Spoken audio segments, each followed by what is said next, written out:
In this video, I will show you how to download and install Movie Cinema Simulator. First, we need to download the Steam app. Open your Google Chrome and search for store.steampowered.com. Link in description. Click on the Install Steam button on this page. Once you've done that, at the top right corner of your screen, click on the .exe file and open it.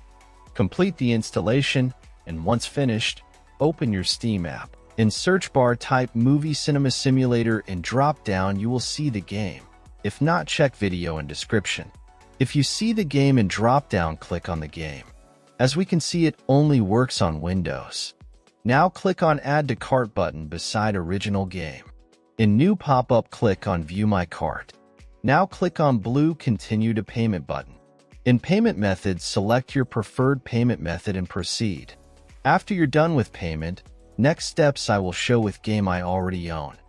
After completing the purchase, go to your library. You can use the search box to find game you just bought or navigate directly to the games category. Next step I will show on game I own. First, click on the game you want to play. Now click Install. Complete installation process. When installation completed, click to play, and that's all. Thanks for watching. Subscribe and help reach 1,000 subscribers mark so I can make more tutorials. Thanks for watching. I hope this video was helpful.